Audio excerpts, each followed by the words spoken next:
The letter came in a thick ivory envelope, embossed with golden edges and sealed with a red wax crest. It looked too fine, too grand, to ever belong on the small wooden table of Anna's modest kitchen. Her hands trembled as she picked it up, her fingers roughened by years of labor and sacrifice. She hadn't seen such fine paper in years. Not since her ex-husband had walked out of her life and into the world of wealth, leaving her to raise their children alone. She opened it slowly, afraid of what might be inside, though her heart already knew. Mr. Richard Lancaster and Miss Evelyn Crawford request the honor of your presence at their wedding celebration. The words blurred as her eyes filled with tears. Richard, her Richard, or rather, the man who used to be hers, was getting married again. She read the lines twice, her throat tightening with every syllable. It wasn't just a wedding invitation, it was a message dripping with cruelty. At the bottom, scrawled in Richard's own handwriting, were the words, "I do hope you'll attend. It would mean a lot for you to see what real happiness looks like." Anna pressed the paper against her chest, as if it might stop the stabbing ache inside. She had never asked for much in life. Just love, a family, and a little peace. But Richard had taken even that from her. He had left when she needed him most, trading loyalty for luxury, kindness for wealth, and now he wanted to rub his success in her face, parading his new bride before her like a prize.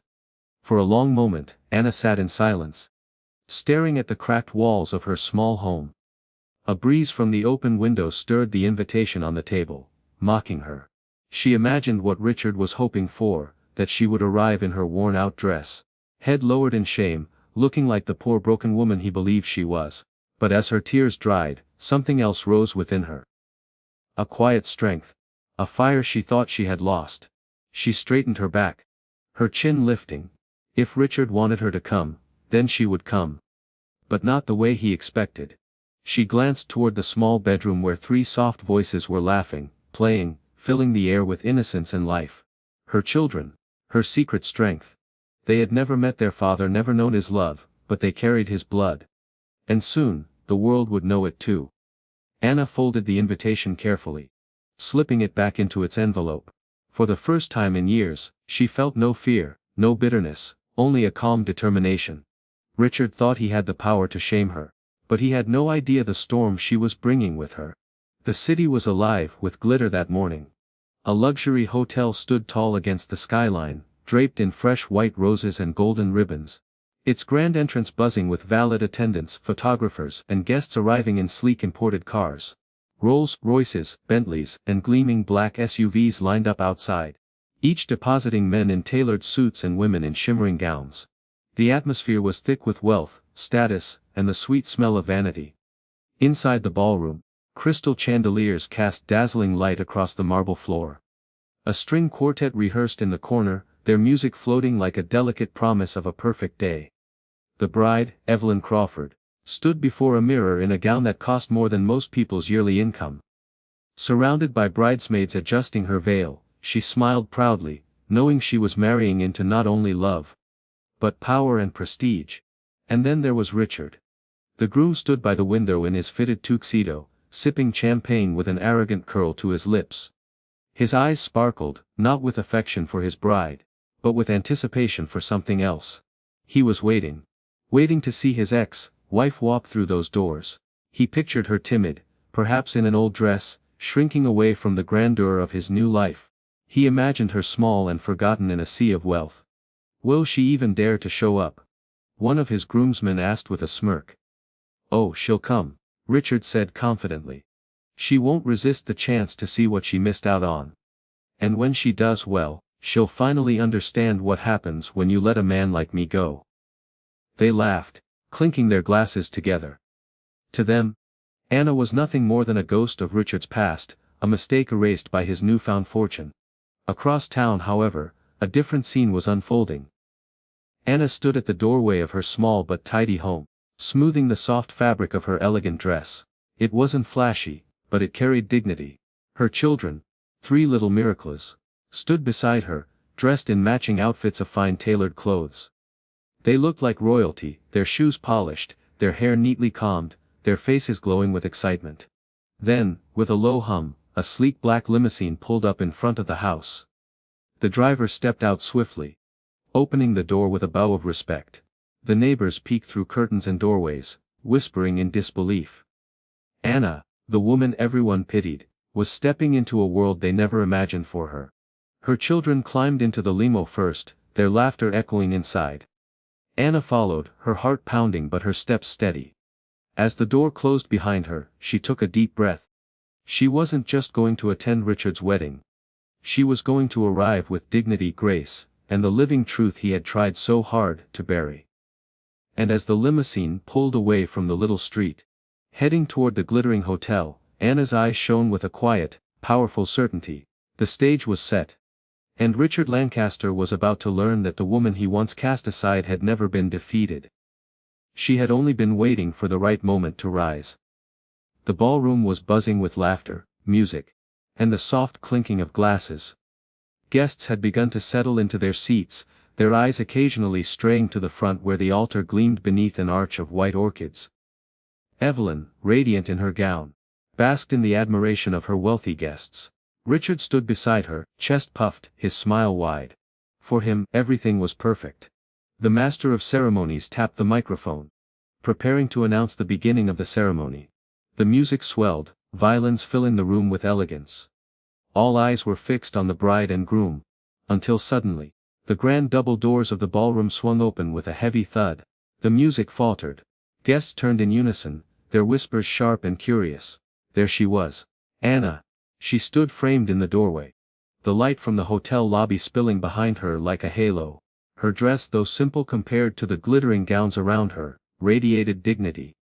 Her hair was swept back neatly, her chin held high. But it wasn't just her presence that stole the air from the room. It was who walked beside her. 3 children. The triplets. Perfectly dressed, their small shoes clicking against the marble floor. Each one a striking reflection of the man standing at the altar. Their dark eyes, their confident stride, the unmistakable resemblance. It was as though Richard had been cloned 3 times, and shrunk into miniature form. A murmur rippled across the hall. Who are they? Look at their faces. My God, they look just like him. Even Evelyn's smile faltered, her hand tightening around Richard's arm. Richard's confident smirk collapsed into shock. His champagne glass slipped from his hand, shattering on the floor, though he hardly noticed. His jaw tightened, his face draining of color. He had prepared himself to see Anna in shame, to laugh at her poverty, but not this, never this. Anna didn't flinch under the weight of the stairs. She moved forward with grace. Her children walking proudly on either side of her. The limo driver followed respectfully, carrying a small set of polished gift boxes. The sight was surreal. This was no broken woman here to beg for acknowledgement. This was a queen walking into her enemy's castle, not with an army of soldiers, but with the truth he had abandoned. The string quartet, unsure of what to do, faltered to silence. The room was filled only with the echo of the children's footsteps and the sharp whispers of the guests. Evelyn's father leaned forward, his brow furrowed, already sensing scandal. Anna stopped halfway down the aisle, her eyes fixed on Richard. He swallowed hard, his composure unraveling in front of the hundreds of watchful eyes. His pride, his carefully built image, his perfect wedding. It all wavered on the brink of collapse in that single moment. And Anna. She didn't need to say a word. Her entrance had already spoken louder than anything he could deny. The storm had arrived. The silence in the ballroom was suffocating. All the glitter, the music, the laughter. It had drained away the instant Anna and the triplets appeared. Hundreds of eyes flickered between the children and Richard, unable to ignore the uncanny resemblance. Evelyn's hand trembled on Richard's arm. Richard. She whispered, her voice edged with panic. Who are those children? Richard's lips parted. But no sound came out. His throat felt like it was closing. He wanted to say they were strangers, that Anna had hired them, that this was some cruel trick. But how could he? Each child was a mirror of him. The same piercing eyes, the same proud chin, even the same nervous twitch of the mouth, when they stood under too much attention. His lies crumbled before they could even leave his tongue. Anna's heels clicked softly against the marble as she stepped forward. Her voice rang out, calm but powerful, carrying across the hall like the toll of a bell. These children, she said, placing her hands gently on the shoulders of her sons and daughter, her mine and his. Gas erupted through the crowd. Some women covered their mouths. Men leaned forward, whispering fiercely. The bride's family stiffened, eyes wide with horror. Evelyn staggered back a step, her veil trembling as her face drained of color.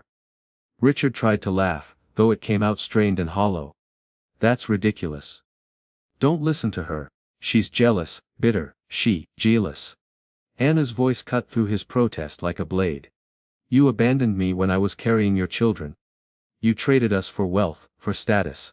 And now, on your wedding day, you wanted to parade me here to humiliate me. No, Richard. Today you don't shame me. You shame yourself. Her words struck harder than any slap. The guests shifted uncomfortably. Their whispers no longer mocking but accusatory. Evelyn's father rose from his seat, his face red with fury. Is this true, Lancaster? Are those your children? Richard's mouth opened and closed, his composure unraveling in front of everyone. His groomsmen avoided his eyes, ashamed of the man they once admired. Evelyn's mother pulled her daughter protectively to the side, her face twisting in disgust. And the triplets. They stood tall, their small chests puffed out, proud of the mother who had carried them through every hardship alone. Their presence was louder than any accusation. They didn't need to speak. Their resemblance to Richard was proof enough. You wanted me broken. Anna said, her eyes never leaving his. But you cannot break someone who has already risen from nothing. You cannot shame a mother whose children are her crown. The ballroom erupted into a storm of voices, the scandal too enormous to contain. Cameras flashed, recording every second. Richard's empire of pride collapsed in the blink of an eye. And Anna, she stood untouched by the chaos, her dignity burning brighter than the chandeliers above. The ballroom was in chaos.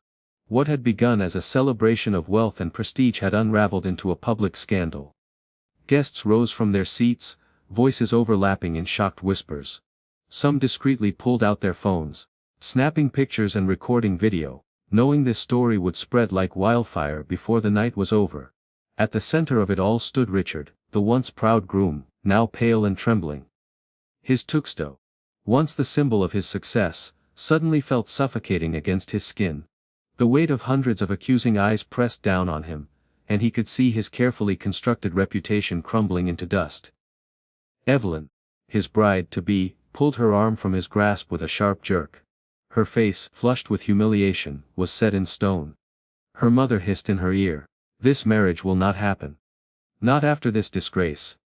Evelyn turned to Richard, her voice trembling with rage. "You told me she was nothing. That you left her because she couldn't give you a family. And yet here stand your children." She spat the word as though it burned her tongue. With trembling hands, she ripped the diamond ring from her finger and hurled it onto the marble floor, where it skidded across the tiles before coming to rest in silence. A murmur of approval rippled through the crowd. The groom abandoned by his bride at the altar. Poetic justice unfolding before their eyes. Richard reached toward Evelyn desperately.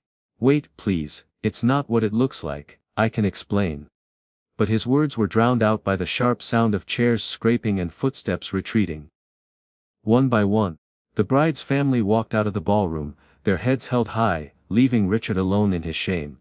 Anna stood calmly, watching him unravel. She did not smirk, did not gloat. Her face was serene. Her children standing beside her like three small pillars of truth. She had come not for revenge, but for dignity, and she had won it without needing to raise her voice. Richard staggered toward her, desperation in his eyes. "Anna, please, don't do this. You've ruined me, don't you see? I can't lose everything." Anna met his gaze steadily. "I didn't ruin you, Richard. Your choices did. You thought money could erase the past, but you cannot erase blood. You cannot erase the truth." The guests murmured in agreement, their stares piercing him like knives. Richard looked around the room, but there was no ally left, no one willing to defend him. The man who once prided himself on power now stood utterly powerless. Anna turned to her children, her voice softening. "Come, darlings. We don't belong here." The limo driver stepped forward, opening the grand doors with a respectful bow. The triplets walked beside their mother, their little hands clutching hers. Together, they walked the length of the ballroom, past the sea of eyes that now looked at them not with pity, but with admiration. As they stepped outside, the cool evening air wrapped around them like freedom. The sleek limousine waited, its polished surface gleaming beneath the golden lights of the hotel. The driver opened the door, and the children climbed in one by one, their laughter carrying into the night. Anna paused for a moment before entering, glancing back toward the grand hotel. Through the open doors, she could see Richard standing alone, a broken figure amid the ruins of his pride. With calm dignity, she whispered to herself, "The man who tried to shame me has only shamed himself." Then she stepped into the limo, the door closed behind her, and the car pulled away smoothly into the night. Inside, her children nestled close to her, their small heads resting against her arms. For the first time in years, Anna felt a weight lift from her shoulders. She had faced her past and walked away stronger.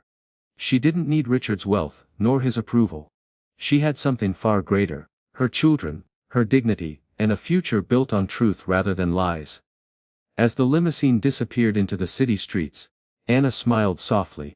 The world outside might still be cruel, but within that car, surrounded by love, she had everything she would ever need. And Richard? He would spend the rest of his life haunted by the memory of the family he had thrown away. And the day his ex-wife rose above him in front of the world,